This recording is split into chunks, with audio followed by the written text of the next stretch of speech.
Bienvenue à tous dans cette nouvelle vidéo dans laquelle je vais vous raconter l'histoire de la famille Stauffer, notamment l'histoire d'une mère et d'une petite fille qui ont été séquestrées durant 43 jours. On se situe dans les années 1980, on est au Minnesota et la famille Stauffer prépare son déménagement parce que ils ont décidé de déménager tous ensemble aux Philippines.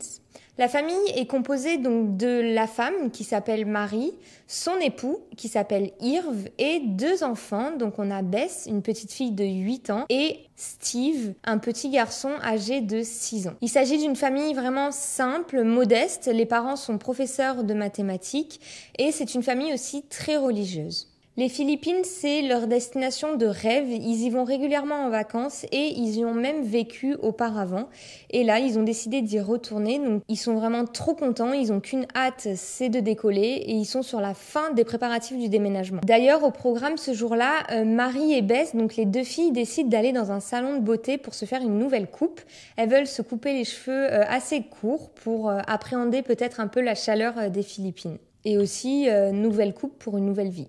On note quand même que ces derniers temps, dans l'appartement familial, il y a des choses assez étranges, notamment des traces qui laisseraient penser qu'il y a eu 2 tentatives d'effraction. Une première, c'est que un matin, Marie a découvert la poignée de sa baie vitrée, qui est une poignée en bois, complètement brûlée. Et une seconde fois, le couple a entendu des bruits assez bizarres venant en dessous de leur lit. Et ils ont remarqué qu'on a essayé de percer le plafond depuis l'appartement d'en bas. Mais bon, comme je vous ai dit, le déménagement approche et ils n'y prêtent pas plus attention que ça. Malheureusement, ce déménagement n'aura jamais lieu.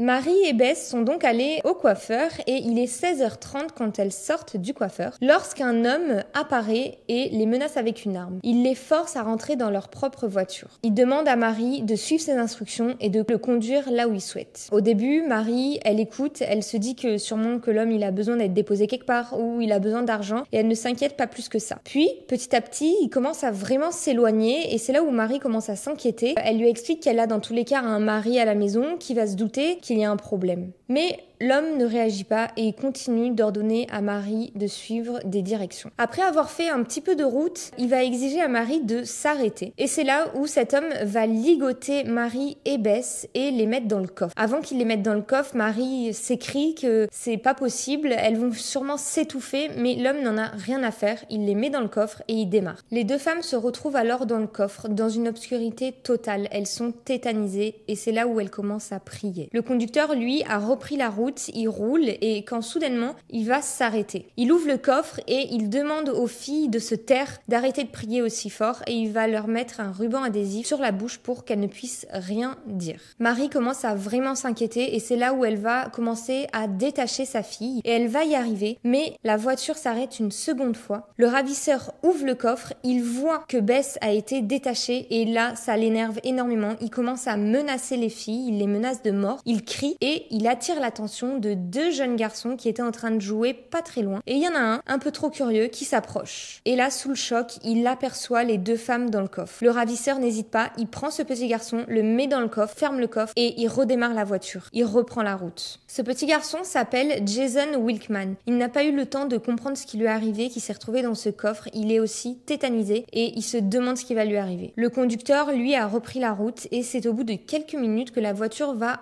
encore une fois s'arrêter. Le coffre s'ouvre, le ravisseur prend le petit garçon et il s'éloigne. Quelques minutes plus tard, Marie et Bess, qui sont encore dans la voiture, sentent la voiture redémarrer. Le petit Jason n'est plus là. Marie ne le sait pas, mais elle ne le reverra plus jamais. Il est maintenant aux alentours de 18h et le père de famille commence à se poser beaucoup de questions. Les filles auraient dû rentrer aux alentours de 16h30. Il s'est d'abord dit qu'elles avaient sûrement fait un arrêt dans un centre de shopping, mais là, il est 18h, les invités sont censés arriver aux alentours de 19h. Il sait que quelque chose d'anormal s'est passé. Donc son premier réflexe, c'est d'appeler le shérif. Il appelle le shérif et il signale la disparition de sa femme et de sa fille. Mais le shérif est overbooké, il dit qu'il est trop tôt pour déposer une disparition, que sûrement elles sont juste tombées en panne et surtout qu'il doit encore attendre avant de signaler la disparition. Le shérif, pourquoi il est overbooké? Parce que justement, il est sur l'affaire de la disparition d'un petit garçon. C'est en effet le petit Jason Wilkman. Quand il a été emporté dans le coffre de la voiture, il y avait un témoin, le copain de Jason, qui a vu toute la scène. Il n'a pas attendu 2 minutes et a couru jusqu'à chez lui, a prévenu sa mère et cette dernière a directement appelé les autorités. Le temps passe, le père il tourne vraiment en rond, il attend 1 heure et là il rappelle le shérif. Il lui redit que c'est pas normal, qu'il veut déposer la disparition et c'est là où il va décrire la voiture de Marie. Il lui dit donc que sa femme roule dans une Ford verte. Et là, dans la tête du shérif, tout prend un sens et il comprend qu'il y a un lien entre la disparition de Jason et la disparition de Marie et de Bess. Tout simplement parce que au début, le ravisseur utilisait la voiture de Marie. Donc, c'est dans la voiture de Marie que le petit Jason a été enlevé. Les policiers ont donc fait le lien entre ces deux affaires et à partir de maintenant, ils essayent de faire de leur mieux pour trouver des pistes. De son côté, Marie est toujours dans le coffre de sa voiture. Un autre arrêt se fait et elle comprend très vite que tout est calculé parce que quand les filles sortent du coffre de la voiture, il y a une fourgonnette qui les attend. C'était la voiture donc de leur ravisseur. Elles montent dans cette fourgonnette et elles reprennent la route. C'est seulement vers 22-23 heures que les filles arrivent à destination et descendent du camion. C'est là où elles sont donc emmenées dans la maison de leur ravisseur et enfermées dans une petite armoire de 50 cm de large et 120 cm de haut. C'est vraiment une toute petite armoire parce que même moi je mesure 1,50 m et je pense que je me sentirais très à l'étroit dans une armoire de cette taille-là. Et là, il y a quand même une mère et sa fille.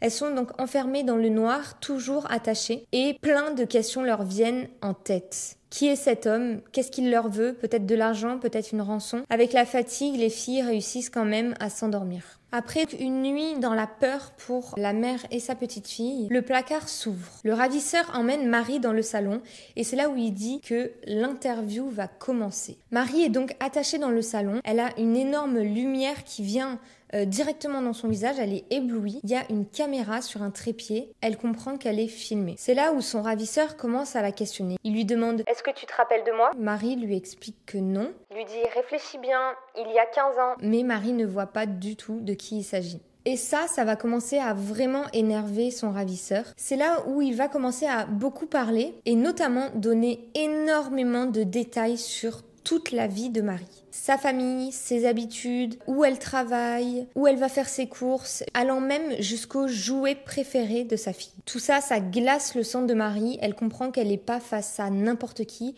elle est face à quelqu'un qui la stalk, et ça depuis des années. Le ravisseur explique aussi que ce n'est pas la première fois qu'il tente de la kidnapper. Il a essayé à 4 reprises. Et même une fois, donc 5 ans auparavant, il s'est introduit dans la maison de ses beaux-parents, donc une maison qui avait le même nom de famille que Marie, la maison des Stauffer. Et il est tombé donc sur l'homme. Il l'a menacé en disant amenez-moi votre femme. Et c'est là où quand il a vu la belle-mère de Marie arriver, il a compris qu'il s'était complètement trompé de maison. En fait, le ravisseur pensait que Marie vivait là, mais il s'est totalement trompé. Il a menacé le couple en leur disant de ne parler de ça à personne. Le couple, eux, ils n'ont pas vraiment tilté en fait ce qui venait de se passer. Ils ont décidé de n'en parler à personne, ni la police, ni rien, pour éviter de se mettre plus dans des problèmes. Le ravisseur commence de plus en plus à s'énerver parce que Marie ne le reconnaît pas. Et c'est là où il va dire qu'on va passer à la deuxième étape, la vengeance. Directement, il lui donne son nom et il lui dit « Je m'appelle Ming Sen Shu ». Et là, Marie se rappelle très bien de son ancien élève d'il y a 15 ans. Pourtant, ce qui perturbe Marie, c'est que c'était un très bon élève, il était sage, il travaillait bien, il n'y avait rien à redire sur Ming Sen Shu. Elle ne comprend pas ce qu'il est en train de faire aujourd'hui. Et là, Shu va rentrer dans un discours où il va expliquer que Marie lui aurait mis une note de B dans son dossier et que c'était la seule mauvaise note entre guillemets parce qu'il n'avait apparemment que des A et qu'à cause de cette simple note on lui a refusé la bourse pour pouvoir rentrer dans l'université qu'il voulait, qu'à cause de ça il a dû partir faire la guerre du Vietnam et maintenant il est rentré aux États-Unis et il vit dans une pauvreté extrême. Marie, elle regarde un peu autour d'elle, elle est dans un appartement pas luxueux mais presque, il y a une caméra, il y a des lumières de qualité, donc de valeur qui sont en train de la filmer. Elle comprend très rapidement qu'il y a quelque chose qui cloche et qu'il ment. En effet, elle a totalement raison. Shu a très bien réussi sa vie, il a même ouvert son entreprise qui est en train de décoller. C'est là que Marie essaye de retourner la situation et elle va, elle, se mettre à lui poser des questions. La première qu'elle lui pose, c'est « Où est le petit garçon de hier soir ?» Elle parle donc de Jason. Shu va lui expliquer que lors de l'arrêt, il a sorti le petit garçon, il l'a emmené dans une forêt et que sûrement il a été retrouvé depuis par les autorités. Mais il ment. Cela rassure quand même Marie. Et là, elle va prendre son courage à deux mains pour essayer de déstabiliser Shu et de voir un peu ses limites. Et elle va lui dire « C'est donc ça, ta vengeance ?» Ça va énormément énerver le ravisseur.